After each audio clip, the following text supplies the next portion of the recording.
Saudara kaum muslimin rahimakumullah, harta adalah amanat dan akan kita pertanggungjawabkan. Allah melebihkan rizki sebagian kita dari yang lain agar kita saling tolong menolong, bantu membantu. Nabi janjikan, siapa yang meringankan beban saudaranya muslim di dunia, Allah akan meringankan bebannya di akhirat nanti. Sebuah jaminan dari baginda Nabi. Si orang yang kita bantu barangkali tidak bisa membalas, Allah yang akan membalas lewat jalan lain yang tidak pernah kita sangka-sangka. Selalu berusaha menyimpan sesuatu yang bisa membawa manfaat, baik untuk dirinya, untuk anak cucunya, maupun untuk keluarganya, untuk masa kini dan masa depannya. Kadang simpanan itu berbentuk uang, kadang berupa tanah, lain saat berbentuk pabrik, dan lain sebagainya. Sementara masa depan yang paling pasti adalah akhirat. Jika untuk masa depan dunia kita rela memeras keringat, membanting tulang, pergi pagi dan pulang petang, menyimpan uang, menyimpan tanah, menyimpan pabrik, pernahkah kita merenung jika satu saat kiamat datang, kita dibangkitkan dari kubur masing-masing, berdiri di padang mahsyar untuk mempertanggungjawabkan seluruh kegiatan hidup kita di dunia ini. Lalu kita akan menuju ke alam akhirat. Sudahkah kita mempunyai simpanan untuk akhirat kita? Pada pertemuan kali ini saya ingin menyampaikan sebuah hadis di mana Rasulullah sallallahu alaihi wasallam bersabda, "Arba'un min kanzil jannah." Simpanan sorga ada 4 macam. Yang pertama, ikhfa'us sadaqah, menyembunyikan sedekah. Saudara-saudara kaum muslimin, sebagaimana yang kita maklum bahwa Allah subhanahu wa ta'ala melebihkan sebagian rezeki dari kita terhadap yang lain. Ada yang kaya, ada yang setengah kaya, ada yang miskin, ada yang setengah miskin, dan selanjutnya. Ada yang gajinya kecil tapi penghasilannya gede. Ada yang penghasilannya gede tapi nggak punya gaji.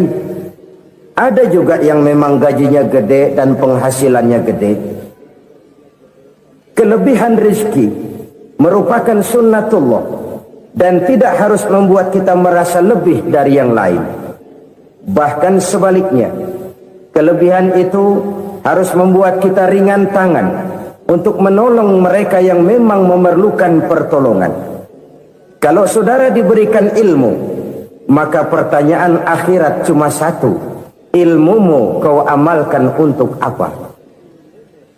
Kalau saudara diberikan umur yang panjang, pengadilan akhirat juga bertanya satu: umurmu kau habiskan di mana? Tapi kalau saudara diberikan harta, pengadilan akhirat akan bertanya dua: hartamu kau dapat dari mana? Kau belanjakan kemana? Dari mananya ditanya, dan kemananya juga ditanya. Oleh karena kita akan dimintakan pertanggungan jawab, maka amanah yang bernama harta ini harus kita gunakan dengan sebaik-baiknya. Ada penggunaan yang merupakan kewajiban, itu zakat namanya. Ada penggunaan yang sewaktu-waktu, itu infak namanya. Ada yang lebih sewaktu-waktu lagi, dan itu sedekah namanya. Zakat dia terikat oleh haul dan nisab, oleh putaran batas waktu dan ukuran dari harta itu sendiri. Sedangkan infak terikat oleh situasi dan kondisi perekonomian seseorang. Sedangkan sedekah tidak terikat dengan apapun. Dalam kondisi seperti apapun kita bisa melakukan sedekah dengan yang terkecil sekalipun. Sampai-sampai Rasulullah sallallahu alaihi wasallam mengajarkan, la tahqiranna minal ma'rufi syai'an walau an talqa akhaka biwajhin talik. Atau ada hadis, tabassumuka fi wajhi akhika laka shadaqah. Senyumanmu kepada temanmu adalah sedekah. Jadi Untuk melakukan sodakoh tidak harus dalam berbentuk uang. Dengan ilmu kita bisa sodakoh, dengan tenaga kita bisa bersodakoh, dengan pikiran kita bisa bersodakoh, bahkan senyum kepada teman itu pun sodakoh. Jadi kalau sodakoh dengan uang memang belum punya uang, nyengir aja banyakin. Itu asal pada tempatnya, jangan lalu ketemu tiang listrik cengengesan. Tentu tidak pada tempatnya dan tidak wajar. Nah, sodakoh yang paling dicintai Allah adalah sodakoh yang disembunyikan. Artinya jauh dari sifat riya. Kan kadang-kadang ada orang sedekah itu disebutkan namanya. Apa tidak bagus? Kalau memang niatnya ikhlas, ya bagus-bagus saja. Untuk memberikan sugesti kepada yang lain. Di Fulan bin Fulan nyumbang sekian, diumumkan. Boleh kalau niatnya untuk memberikan rangsangan kepada yang lain supaya dia menyumbang lebih besar dari orang tadi. Tapi kalau itu mendatangkan riya, maka sedekah yang paling dicintai Allah adalah sedekah yang disembunyikan. Tangan kiri saja tidak tahu apa yang diberikan oleh tangan kanan. Sedekah yang dilakukan dengan ikhlas akan merupakan perbendaharaan surga, tersembunyi dari pandangan orang lain, tidak seorang pun tahu. Karena memang sikap yang baik adalah melupakan kebaikan dan mengingat kesalahan. Itu salah satu ciri orang bahagia. Orang yang selalu mengingat kesalahannya dan berusaha melupakan segala kebaikannya. Kalau dia akan berada kebaikan, dia tidak bisa ikut, dia merasa rugi karena dia merasa belum pernah berbuat baik. Tapi kalau akan melakukan kesalahan baru, dia ingat kesalahan yang sudah-sudah, sehingga terhalang baginya untuk melakukan satu kesalahan baru. Demikianlah saudara-saudara, bahwa Allah melebihkan rizki sebagian kita dari yang lain, agar terjadi tolong-menolong dalam kehidupan ini. Jadi kesenjangan yang nature, kesenjangan yang alami, itu sunnatullah. Ada yang kaya, ada yang miskin, ada yang kelas menengah. Nah, kenapa lalu sekarang kita berusaha mengentaskan kemiskinan? Oleh karena adanya kesenjangan struktural. Kalau yang kaya bisa semakin kaya, kenapa yang miskin tidak bisa naik jadi ikut sedikit kaya? Sebab pada dasarnya Islam adalah agama yang sejak turunnya sudah berupaya memerangi kemiskinan. Bahkan dikatakan kemiskinan itu mendekatkan kepada kekufuran. Orang kalau miskin udah dekat banget sama kafir. Gampang menjadi kafir. Berapa banyak saudara-saudara kita yang oleh karena soal perut, oleh karena soal materi, terpaksa meninggalkan dan menanggalkan akidahnya. Menjual petunjuk yang diberikan Allah dengan kesenangan dunia yang cuma sebentar ini. Na'udzubillah, thumma na'udzubillah. Jadi makin kita sembunyikan satu sedekah, semakin banyak perbendaharaan kita di surga. Sedekah yang paling dicintai Allah adalah sedekah yang disembunyikan. Malahan ada seorang sufi, dia punya kebiasaan kalau pergi sholat Jumat dia bawa uang, itu uang dia taruh di bawah tikar masjid. Dia niat sedekah kepada siapa saja yang nemuin itu duit. Maksudnya apa? Supaya yang nemuin nggak tahu siapa yang punya duit. Demikian dia saking ingin menyembunyikan sedekahnya. Karena sifat riya itu bisa memakan amal kita sendiri. Riya itu termasuk menyebut-nyebut kebaikan kita. Orang yang suka nepuk dada, sedikit-sedikit ngitungnya kalau nggak gua. Tuh kalau nggak gua tuh yang belah situ, kalau nggak gua, iya kalau nggak lu kenapa emang? Orang yang suka menepuk jasa, tuh biasanya memang begitu saudara-saudara. Kalau perang lagi berkecamuk, orang nggak sempat ngaku jadi pahlawan. Tapi begitu perang selesai, yang kagak kenal bedil ngaku pahlawan, mas. Itu sesuatu yang biasa. Oleh karenanya, orang-orang yang ikhlas dalam bersedekah, disembunyikannya sedekah itu, Allah cinta betul. Malahan ada hadis memberikan jaminan, inna sedaqatal mar'il muslimi tazidu fil umri wa tadfa'u mitatas su'i. Sesungguhnya sedekahnya seorang mukmin tazidu fil umri, bisa menambah umur panjang. wa tadfa'u mitata su'i, dan menyelamatkan manusia dari mati secara su'ul khatimah. Jadi siapa yang kepengen panjang umur, banyaklah sedekah. Yang bosan hidup, pelit terus. Sedekah menambah panjang umur dan menyelamatkan manusia dari mati secara su'ul khatimah. Pak, katanya umur itu nggak bisa ditambah, nggak bisa dikurangin. Kapan? Kalau ajal sudah datang. Fa idza jaa ajaluhum la yastakhiruna sa'atan wa la yastaqdimun. Kalau ajal datang tidak bisa dimajukan, tidak bisa dimundurkan. Itu kalau ajal sudah datang. Tidak bisa lagi umur ditambah dikurangi, sudah datang. Tapi kalau belum datang, itu kan haknya Allah. Mau ditambah, mau dikurangi, hak prerogatif Allah. Sebagai pencipta manusia, Allah maha kuasa dan maha mampu. Sedekah ini menambah panjang umur dan menyelamatkan manusia dari mati secara su'ul khatimah. Itu orang mati kan sama ya, kondisinya mati, nggak nafas. Tapi hakikat mati kan lain-lain. Ada yang mati itu husnul khatimah, baik akhirnya.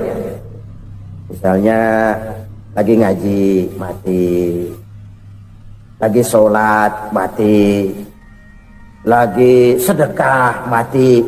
Ini yang dinamakan dengan husnul khatimah, baik di akhirnya. Sebaliknya ada yang su'ul khatimah, jelek di akhirnya. Ini yang jadi catatan akhir. Lagi nyekek botol, mampus. Lagi banting kartu, modar. Su'ul khatimah, jelek pada akhirnya. Sedekah menyelamatkan manusia dari mati secara su'ul khatimah. Dan kita semua kepengen mendapat husnul khatimah, jauh dari su'ul khatimah. Oleh sebab itu yang bisa menyelamatkan kita dari penyakit itu antara lain adalah sedekah yang disembunyikan, yang dikerjakan dengan ikhlas karena Allah, tidak karena kepengen dipuji orang, tidak karena ingin dikatakan orang pemurah. Sebab orang dermawan itu orang yang memberi tanpa harus diminta. Kalau masih harus diminta, ya belum dermawan namanya, masih harus diminta. Kalau nggak diminta ya tulus, lolos, polos. Saudara-saudara kaum muslimin rahimakumullah, harta adalah amanat dan akan kita pertanggungjawabkan.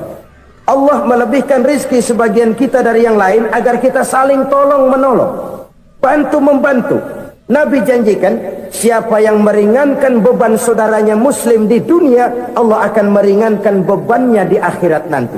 Sebuah jaminan dari baginda Nabi. Si orang yang kita bantu barangkali tidak bisa membalas, Allah yang akan membalas lewat jalan lain yang tidak pernah kita sangka-sangka. Ada orang tanya, Pak, ini ada orang nyumbang masjid sambil marah-marah, bagaimana? Saya bilang, sumbangannya aja ambil, marahnya jangan. Marahnya jangan diambil, itu urusan dia. Saudara-saudara kaum muslimin rahimakumullah, umat Islam ini kan umat yang punya potensi besar. Kadang kita merenung, kenapa kadang-kadang pembangunan masjid kok lambat sekali? Kalau hotel hari ini peletakan pertama, bulan depan peresmian. Supermarket hari ini peletakan batu pertama, minggu depan peresmian. Tapi kalau sudah yang namanya masjid, kadang-kadang peletakan batu pertama sekaligus jadi batu terakhir. 3 tahun, 4 tahun, campur nebar jalak di jalanan, duit dijaring kayak ikan sepat. Apa tidak ada orang Islam yang kaya? Banyak. Apa tidak ada pengusaha muslim yang jadi konglomerat? Ada. Lalu yang belum banyak itu yang komit terhadap nilai-nilai agamanya. Akhirnya kita jatuh jadi umat yang lemah. Belum ada pengusaha konglomerat muslim buka pabrik supermi cap bedug misalnya umpamanya, atau pabrik kecap cap sorban supaya identitas keislamannya sedikit kelihatan. Kita jatuh jadi umat yang lemah karena potensi tidak terinventarisir dengan baik. Kita ini ibarat kompor yang cuma matengin nasi orang lain. Potensi kita dimanfaatkan oleh orang lain. Ukhuwah Islamiyah kita baru terbatas kepada silaturahmi. Ukhuwah di bidang ekonomi kita lemah, ukhuwah di bidang kebudayaan kita lemah, apalagi ukhuwah di bidang politik kita lebih rapuh lagi. Padahal ukhuwah itu adalah totalitas kehidupan manusia, menyangkut ipolek sosbud, memerlukan nilai-nilai ukhuwah. Jadi oleh karena itu mari kita menyadari di dalam harta kita, walaupun kita yang cari pergi pagi pulang sore peras keringat banting tulang, di sana ada harta anak yatim, di sana ada hak masjid, di sana ada hak pesantren, di sana ada hak jihad. Berbahagialah seseorang apabila dia oleh Allah dijadikan keran. Keran itu menyimpan air, tapi tidak untuk dirinya, tapi disalurkannya kepada mereka yang memang memerlukannya. Saudara-saudara kaum muslimin rahimakumullah, ini yang pertama. Jadi perbendaharaan surga adalah menyembunyikan sedekah. Orang lain nggak tahu, kita pun nggak pernah ngitung-ngitung. Kita anggap lewat begitu saja, padahal itu deposit akhirat. Satu. Yang kedua, perbendaharaan surga itu apa? Wa kitmanul musibah, menyembunyikan kesulitan. Kadang orang takut menghadapi kesulitan, tapi makin kita merenung, hidup ini kan sebenarnya urusan. Takut sama urusan, ya jangan hidup. Tandanya orang hidup itu kalau punya urusan. Urusan melupakan problem, problem sering menimbulkan kesulitan. Kesulitan bukan untuk ditakuti, tapi untuk diatasi dan dicarikan jalan keluarnya. Siapa sih orangnya yang nggak pernah sulit-sulit? Makin tinggi status sosialnya, makin gede urusannya. Makin tinggi kualitas imannya, makin berat tingkat kesulitannya. Cuma memang yang namanya enak itu seperti pelangi. Biang lala itu nggak pernah di atas kepala kita, di atas kepala orang melulu. Lo sih enak lo, kata kita. Dia juga bilang, yang enak kan lo. Pelangi itu nggak pernah di atas kepala kita. Kata tukang beca, aduh enak ya naik Mercy. Kata tukang beca, apa yang di dalam mobil Mercy? Aduh enak bener tukang beca, di jok ngeringkuk ngorok pulas bener. Saya kamar pakai AC sejuk, tempat tidur sutra empuk, alga spring bed, kulak kulik nggak bisa pulas kalau belum minum Valium, belum tidur. Enak bener tukang beca, di jok ngorok nggak tahu wetan kulon.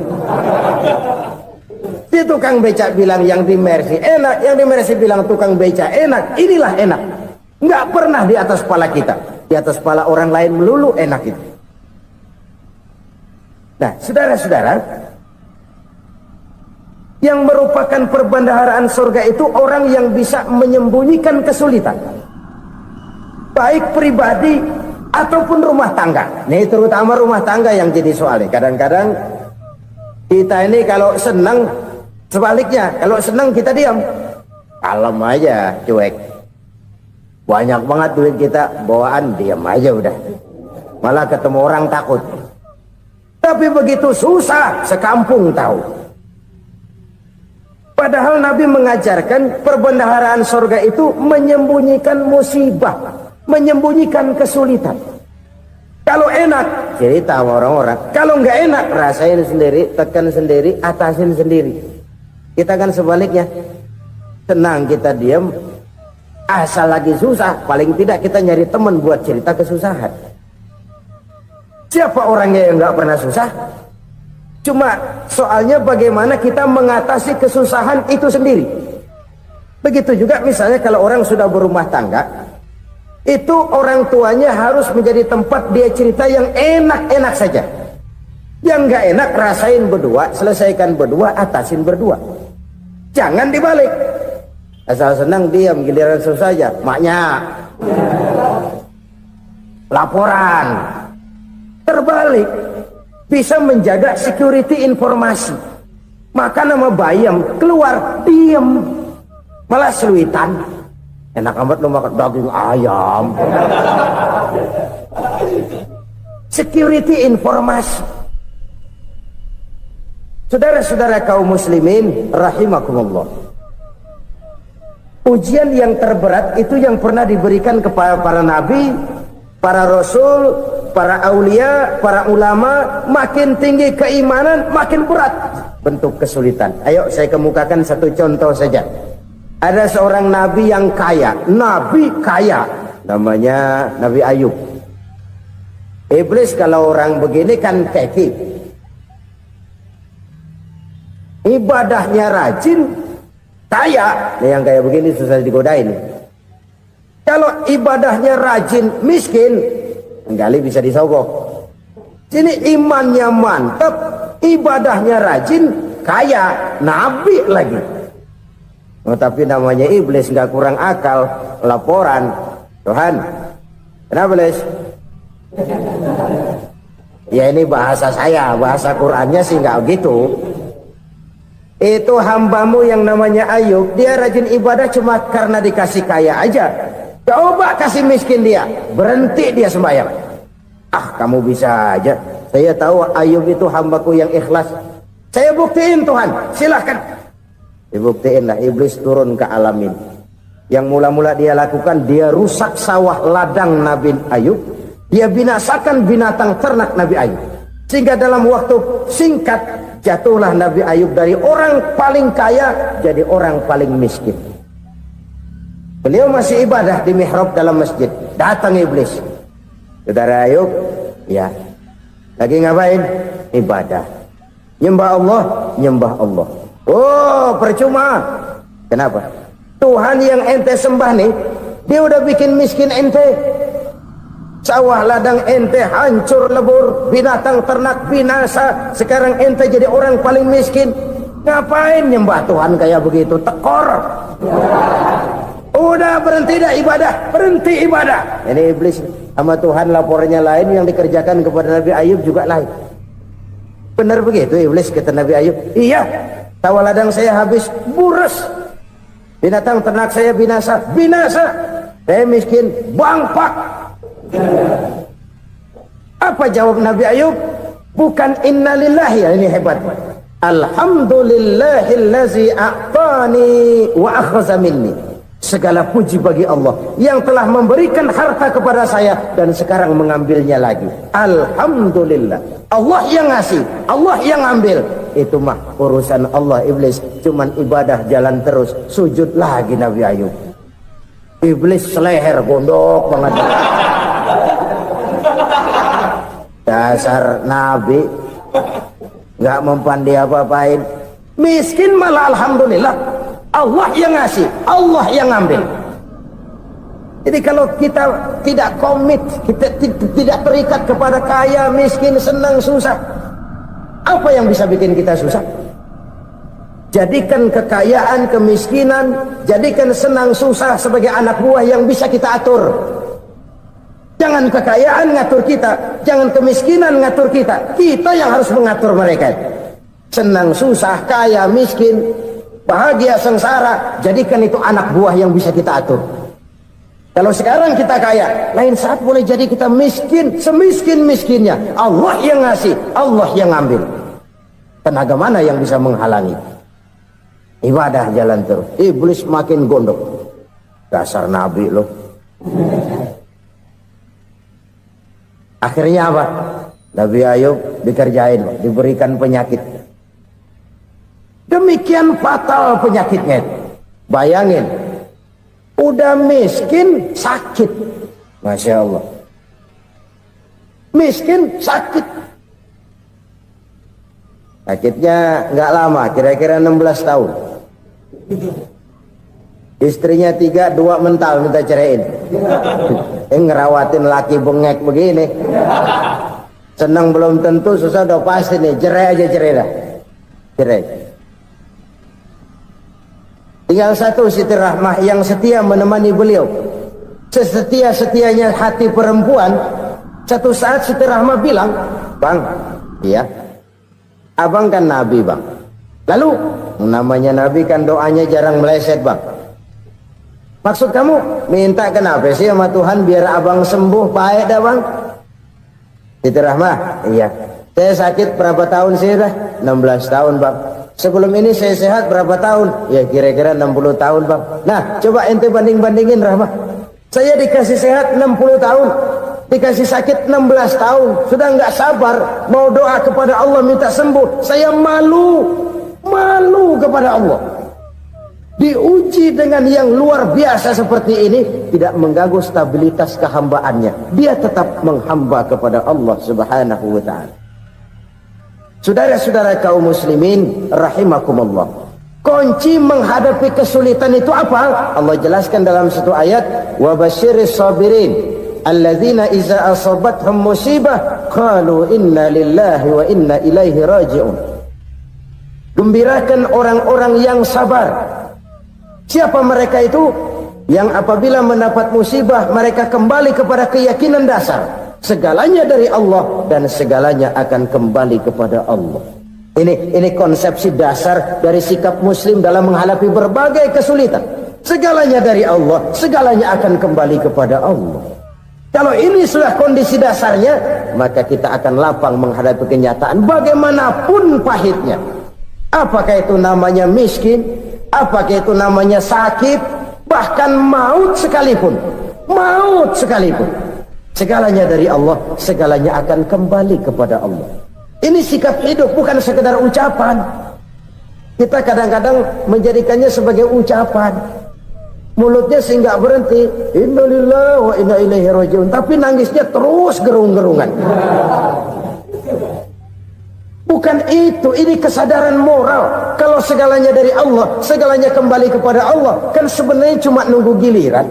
Hari ini saya nyembayangin dia, entah hari apa saya disembayangin orang. Hari ini saya antar dia ke kubur, entah hari apa orang nganterin saya ke kubur. Hari ini saya tahlilkan dia, entah nanti kapan orang tahlilkan saya. Segalanya dari Allah, segalanya akan kembali juga kepada Allah. Oleh sebab itu saudara-saudara, kesulitan bukan untuk ditakuti. Kesulitan justru untuk diatasi, dicarikan jalan keluarnya. Dan tidak ada orang yang tidak pernah mendapat kesulitan. Tidak ada. Semakin tinggi status sosial, semakin tinggi kualitas keimanan, semakin besar juga tingkat kesulitan.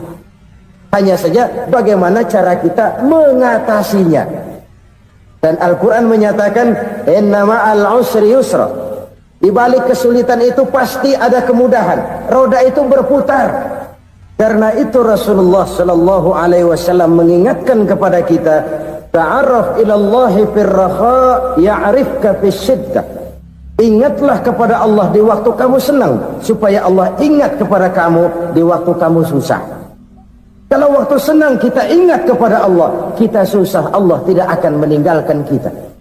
Tapi kalau waktu senang kita jauh dari Allah, sujud tidak sempat, dengan masjid jauh, ketika senang kita lupakan Allah. Nanti begitu kita susah, Allah lupakan kita. Dan itu menyakitkan. Oleh karena itu orang-orang tua kita dulu bilang, kalau lagi sehat ingat-ingat lu bakal sakit nanti. Kalau lagi kaya ingat-ingat satu saat kita bakal jatuh miskin. Bahkan kalau lagi muda ingat-ingat kita bakal tua. Dan yang terpenting, kalau lagi hidup ingat-ingat kita bakal mati. Saudara-saudara kaum muslimin rahimakumullah. Jadi yang kedua yang merupakan perbendaharaan surga, menyembunyikan musibah.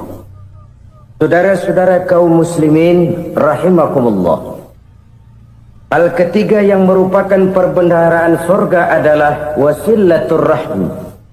Orang yang suka bersilaturahmi. Sebagaimana yang kita maklum bahwa manusia adalah makhluk yang disebut zon politika. Makhluk sosial yang tidak mungkin hidup sendiri-sendiri. Betapa dan siapapun kita memerlukan orang lain. Bodoh betul manusia kalau tinggal di tengah masyarakat tapi tidak mau bermasyarakat. Merasa hebat sendiri, pintar sendiri, gagah sendiri, kaya sendiri. Mungkin kalau mati juga ngubur sendiri. Jangankan kita di sini, di sorga saja Nabi Adam waktu sendirian bengong melulu, ngondar mandir. Allah tegur dam sepi dam. Ya ini kalau bahasa saya. Iya Tuhan, sepi ini nggak ada coret-corekan pisan ini. Diciptakan Siti Hawa baru anteng Nabi Adam.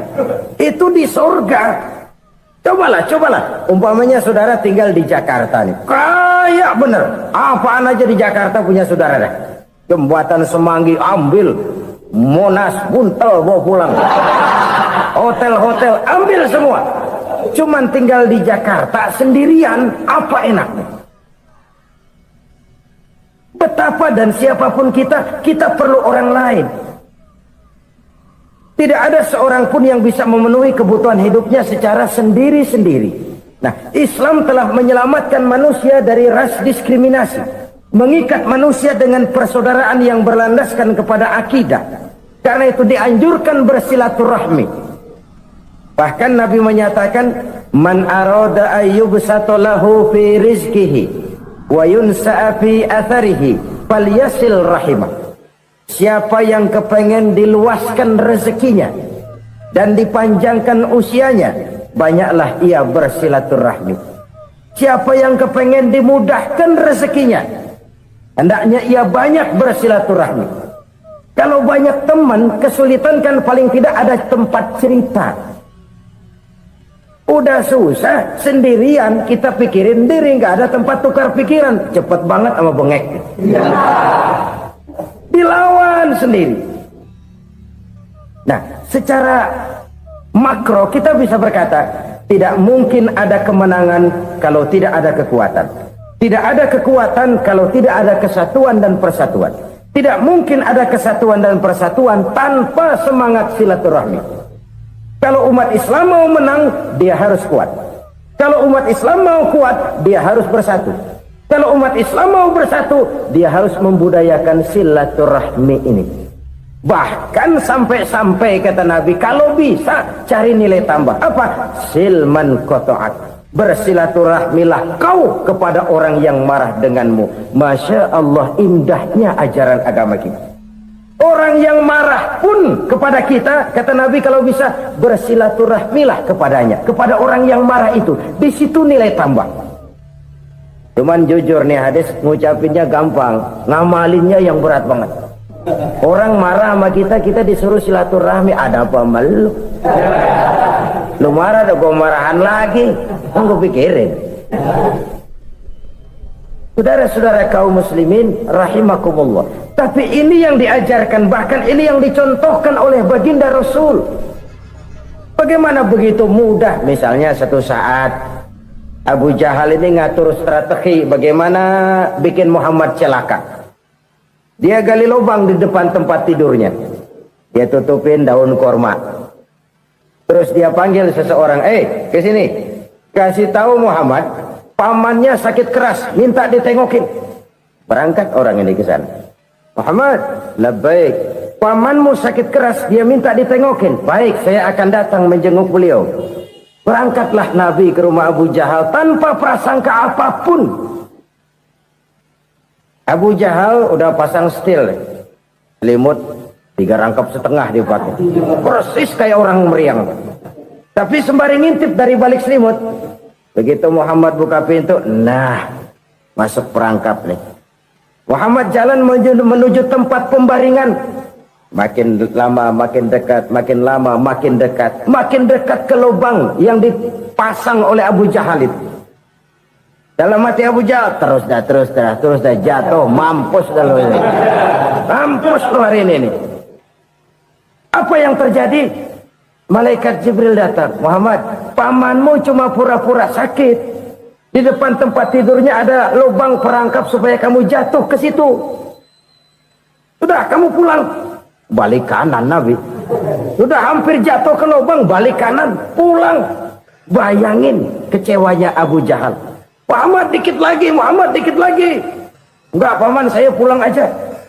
Emosi bangun dari tempat tidur, enggak sadar kalau lagi pura-pura sakit. Lompat ngejar Nabi, dia lupa dengan lubang yang dia gali. Pusrak, nyemplung sendiri ke dalam lubang.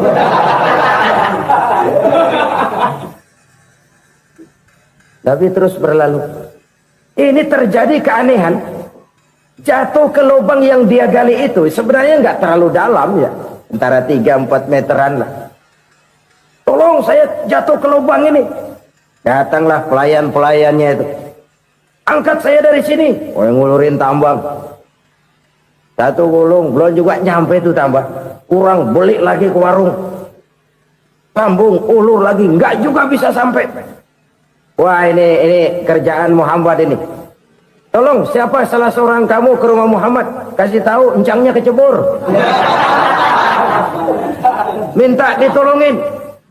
Sampaikan kepada Rasul. Kenapa? Pamanmu jatuh ke lubang, Muhammad minta tolong diangkatin. Tambang udah nyambung-nyambung nggak nyampe juga. Ya nanti saya datang saya tolong. Coba aja. Nyata-nyata orang berniat jahat mau mencelakakan dia. Datang dia menolong. Ini yang disebut air tuba dibalas air susu ya ini. Bukan sebaliknya. Air tuba dibalas air susu. Paman, kecebur ya? Iya Muhammad, tolong ini. Pegang tangan saya. Nabi ulurkan tangannya, nyampe. Dipegang oleh Abu Jahal, diangkat ke atas. Sampai atas, apa kata Abu Jahal? Sihirmu memang hebat Muhammad. Udah ditolongin dikata sihir. Yang enak kita kemplang kan itu orang begitu. Urusan apa? Tapi inilah akhlak. Kalau bisa kamu bersilaturahmilah dengan orang yang marah kepadamu sekalipun. Orang marah kita tetap baik. So, kalau kita berbuat baik sama orang yang memang baik, rasanya sih biasa-biasa aja. Orang baik kita baik lagi, ya draw aja, belum ada nilai tambah di situ. Baru ada nilai tambah kalau kita bisa berbuat baik kepada orang yang nyakitin kita. Itu namanya kita setingkat di atas dia. Dia sakitin kita, kita berbuat baik sama dia. Dia pelit sama kita baik sama dia. Dia marahin kita deketin dia. Di situ kita punya nilai tambah. Jadi siapa yang ingin diluaskan rezekinya kata Nabi dan dipanjangkan umurnya, hendaklah ia banyak-banyak bersilaturahmi. Sederhana sebenarnya silaturahmi, tapi silaturahmi membangkitkan semangat kesatuan dan persatuan. Kesatuan dan persatuan melahirkan kekuatan.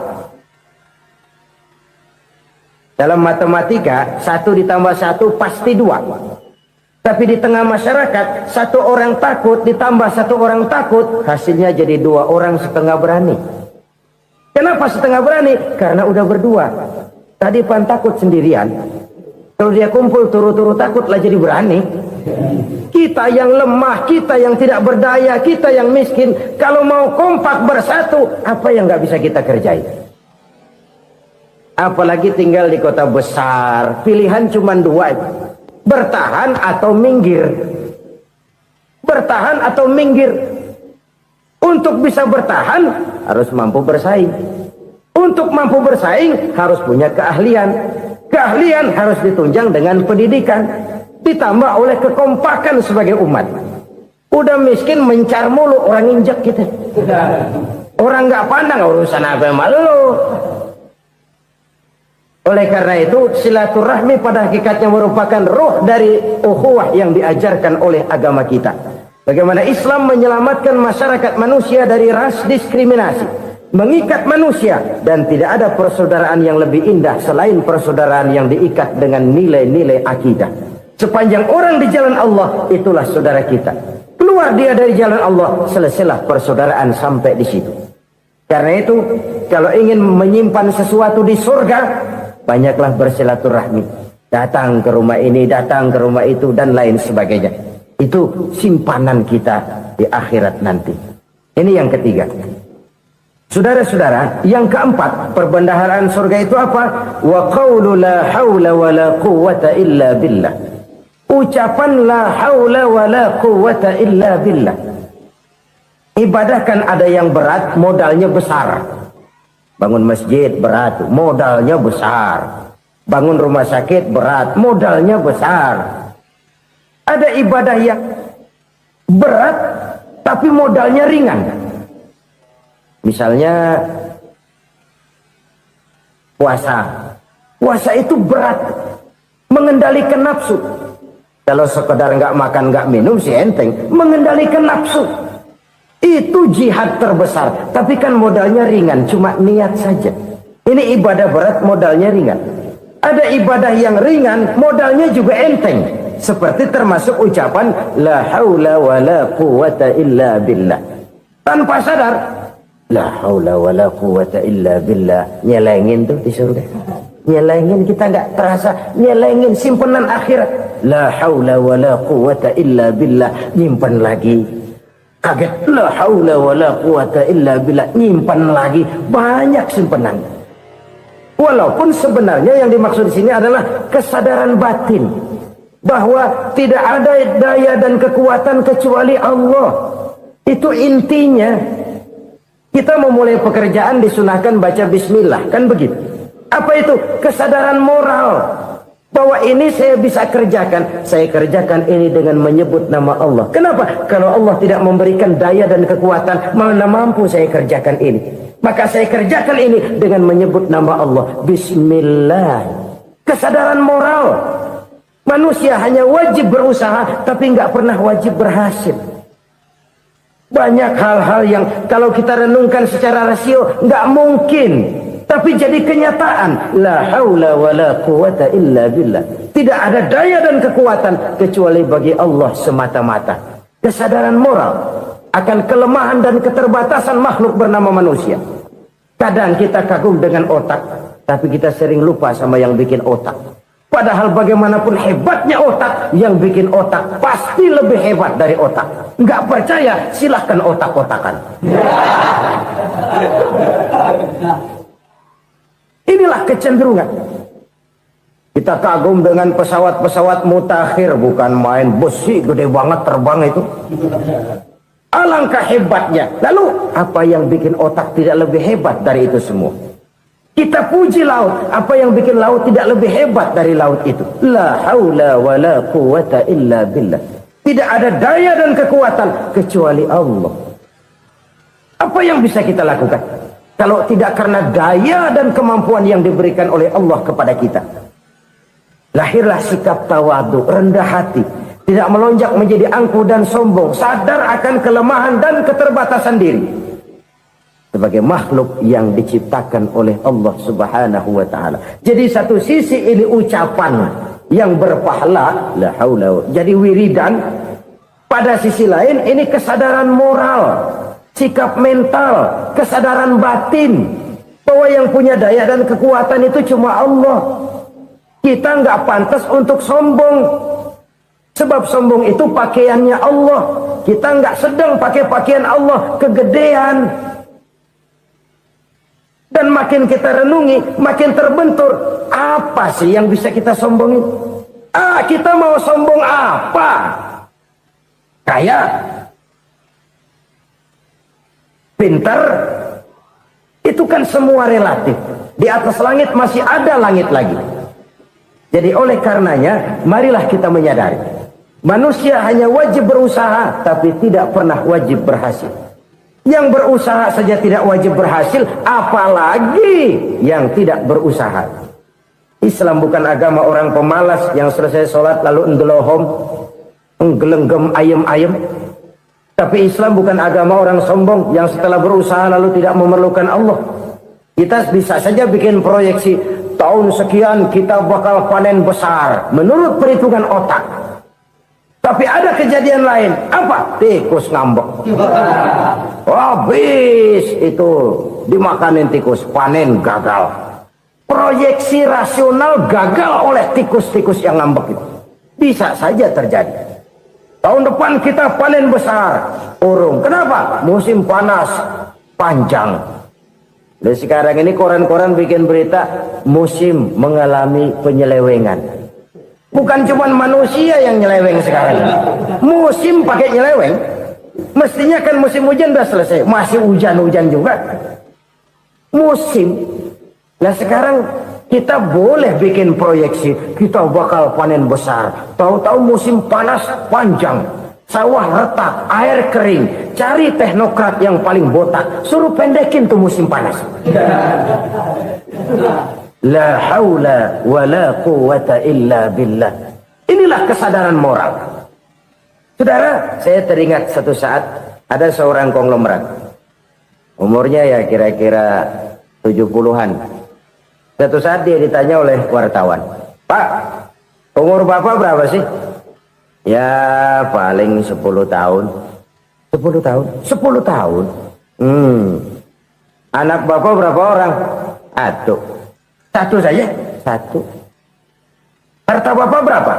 Ya paling-paling bangsa 7 juta kali. 7 juta? Iya. Pak, kenapa bapak bohongi saya? Bapak punya buku biografi. Koran-koran, majalah-majalah banyak memuat cerita riwayat hidup bapak. Saya tahu umur bapak 70. Kenapa bilang cuma 7 tahun? Saya tahu anak bapak 8. Kenapa cuma bilang 1? Saya tahu harta bapak miliaran, mungkin triliunan. Pabrik di mana-mana, bank di mana-mana. Kenapa bilang uang bapak cuma 7 juta? Nah, kata si konglomerat tadi, kamu benar nak, kamu benar. Umur saya kalau jumlahnya memang 70 nak. Cuman ingat-ingat saya, baru 7 tahun terakhir ini saya sujud. Baru 7 tahun terakhir ini saya berusaha dekat dengan Allah. Saya laksanakan perintahnya, saya jauhi larangannya. 7 tahun inilah rasanya yang ada nilainya di hadapan Allah. Yang 63 tahun matong, kelabu, kelem umur gue.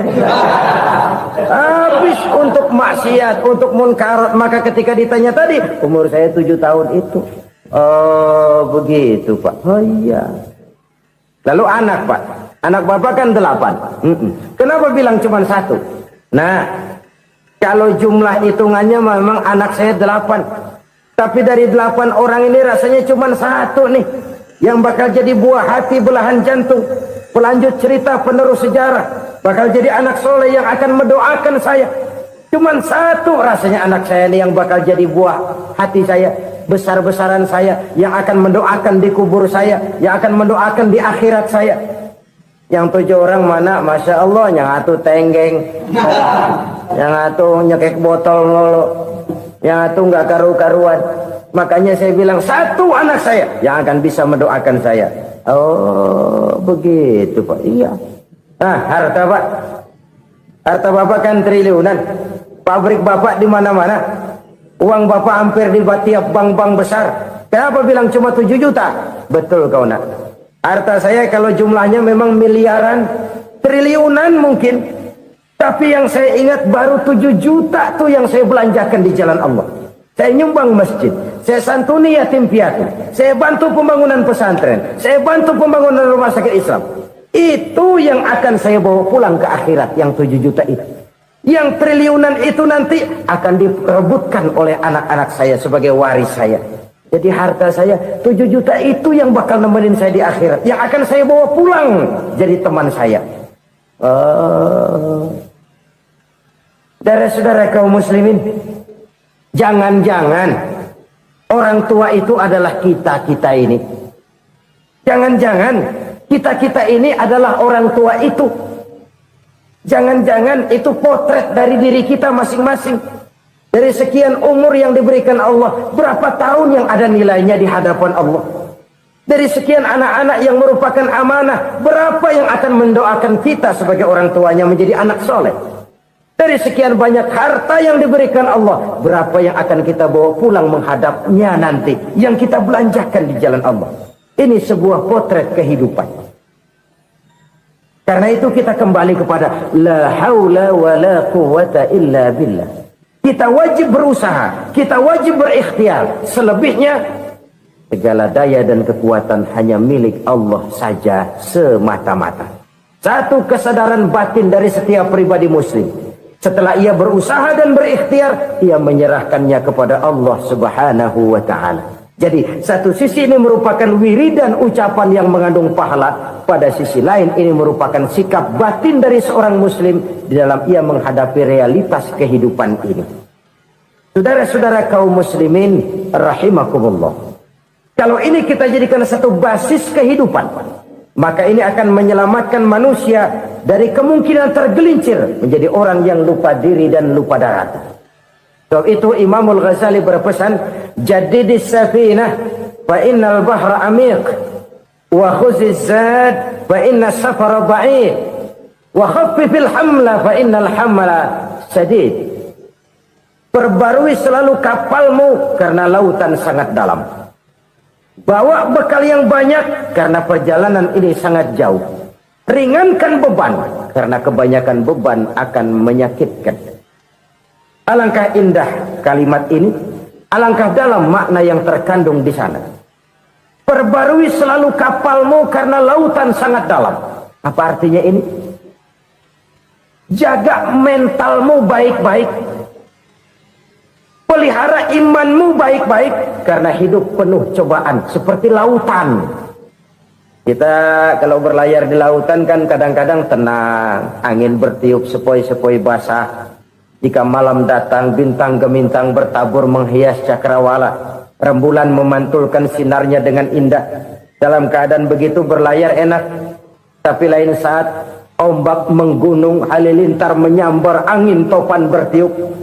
Berapa banyak sudah saudara-saudara kita yang tenggelam di lautan dunia tanpa sadar bahwa dia belum sampai kepada pantai yang akan dituju. Berapa banyak sudah saudara-saudara kita yang tenggelam di lautan dunia ini tanpa sempat bangkit lagi. Dia menyangka sudah sampai kepada tujuannya. Hati-hati kapal jangan sampai bocor karena lautan sangat dalam. Iman ini jaga baik-baik karena hidup penuh dengan ujian. Wa khuzizat fa inna safar ba'id. Bawa bekal yang banyak karena perjalanan sangat jauh. Saudara mau ke Bandung, bawa duit. Saudara mau ke Surabaya, banyakan lagi duitnya. Saudara mau ke Mekah, gepokan, iketan tuh duit nggak lembaran lagi. Makin jauh perjalanan, makin banyak bekal yang harus kita bawa. Kalau saudara dari Jakarta mau ke Surabaya, kagak bawa duit berangkat juga, itu sih bukan berani namanya, nekat. Sampai Surabaya belum tentu, sengsara di jalan udah pasti. Kenapa? Nggak bawa bekal berangkat. Sama juga kita nih, misalnya belum sempat sembahyang, mati. Waduh, berani banget orang. Belum punya bekal, mati. Sengsara di jalan. Atau bekal tidak cukup. Dari Jakarta saudara mau ke Surabaya, bawa duit 500 perak. Paling jauh Cikampek nyampenya itu. Paling jauh itu. Antara jauhnya perjalanan dengan bekal yang saudara bawa tidak seimbang. Hidup ini perjalanan panjang. A walking tour. Dimulai dari alam arwah. Sebelum jasad diciptakan, roh diciptakan lebih dulu. Dari situ pindah ke alam rahim. Dari alam rahim pindah ke alam dunia. Dari alam dunia pindah ke alam barzah. Baru menuju akhirat.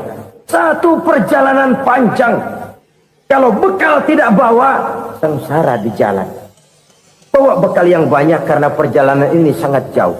Wa khaffifil hamla, ringankan beban karena beban itu cuma akan menyulitkan.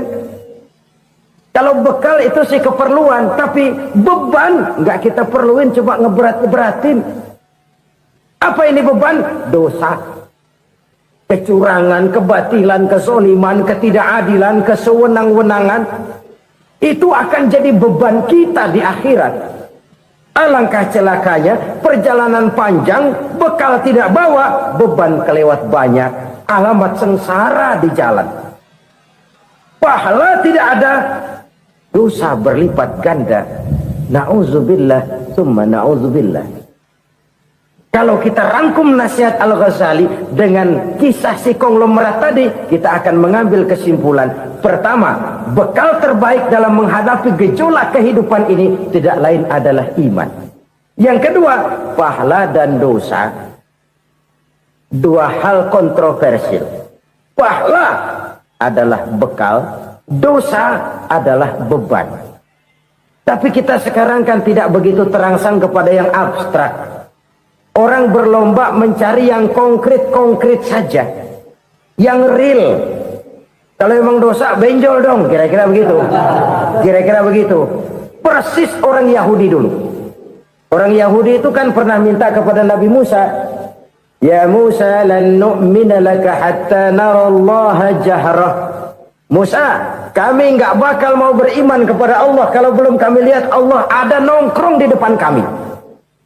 Kalau memang Tuhan ada, taruh dong di depan kami. Mau yang konkret-konkret saja. Kalau memang dosa, benjol dong. Kalau memang pahala, berasa dong. Orang terangsang kepada yang real, yang konkret-konkret saja. Karena itu untuk mengejar dosa orang mau bayar. Tapi untuk mengejar pahala walaupun tidak bayar orang segan. Ini yang dikatakan oleh Nabi, kamu mengharapkan ke surga tapi kamu berat melaksanakan sesuatu yang bisa membawa kamu ke surga.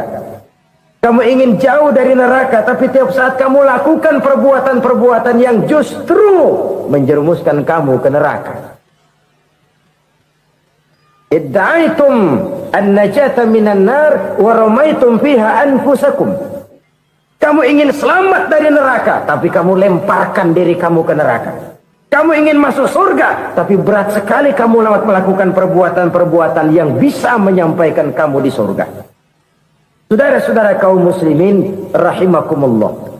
Jadi hal keempat yang merupakan perbendaharaan surga adalah la haula wa la quwwata illa billah. Satu sisi ini merupakan ucapan yang memperberat timbangan akhirat. Pada sisi lain ini merupakan sikap hidup seorang muslim. Kesadaran batin yang sangat dalam bahwa tidak ada daya dan kekuatan kecuali Allah. Dan itu kita simbolkan pada saat memulai pekerjaan dengan Bismillah, dengan menyebut nama Allah. Satu kesadaran moral, saya hanya bisa melakukan ini karena diberikan daya dan kekuatan oleh Allah. Lahirlah sikap tawadu, rendah hati, tidak melonjak menjadi angkuh dan sombong. Saudara-saudara, sampai sini dulu jumpa kita kali ini. Semoga 4 perbendaharaan surga ini dapat kita lakukan, yang kelak akan merupakan bekal kita di kemudian hari nanti. Amin ya rabbal alamin. La ilaha illallah, bahwa tidak ada Tuhan yang perlu disembah selain daripada Allah subhanahu wa ta'ala. Ini hakikatnya merupakan inti daripada ajaran rasul-rasul terdahulu. Kenapa? Seluruh rasul bersumber dari satu sumber yang sama, yaitu dari Allah subhanahu wa ta'ala. Maka prinsip ajaran ketuhanan yang mereka bawa tentu saja sama. Nabi Adam mengajarkan la ilaha illallah. Nabi Nuh mengajarkan la ilaha illallah. Cuma tentu sambungannya Nuh Rasulullah. Nabi Ibrahim mengajarkan la ilaha illallah, Ibrahim Rasulullah. Nabi Musa mengajarkan la ilaha illallah, Musa Rasulullah. Bahkan Nabi Isa mengajarkan la ilaha illallah, Isa Rasulullah. Dan Nabi Muhammad mengajarkan la ilaha illallah, Muhammadur Rasulullah. Akhlak manusia kepada Allah dengan menanamkan tauhid. Jadi kalau ingin berakhlak yang benar kepada Allah, jaga tauhid, pegang teguh akidah. Saudara-saudara kaum muslimin rahimakumullah. Lawan daripada tauhid adalah kufur. Kufur bisa 2. Bisa kufur iman, bisa kufur nikmat. Kufur itu sifatnya, kafir itu orangnya. Ada orang kufur iman, dan ini merusak akhlak kepada Allah subhanahu wa ta'ala. Kufur iman itu kadang-kadang bentuknya syirik, orangnya disebut musyrik.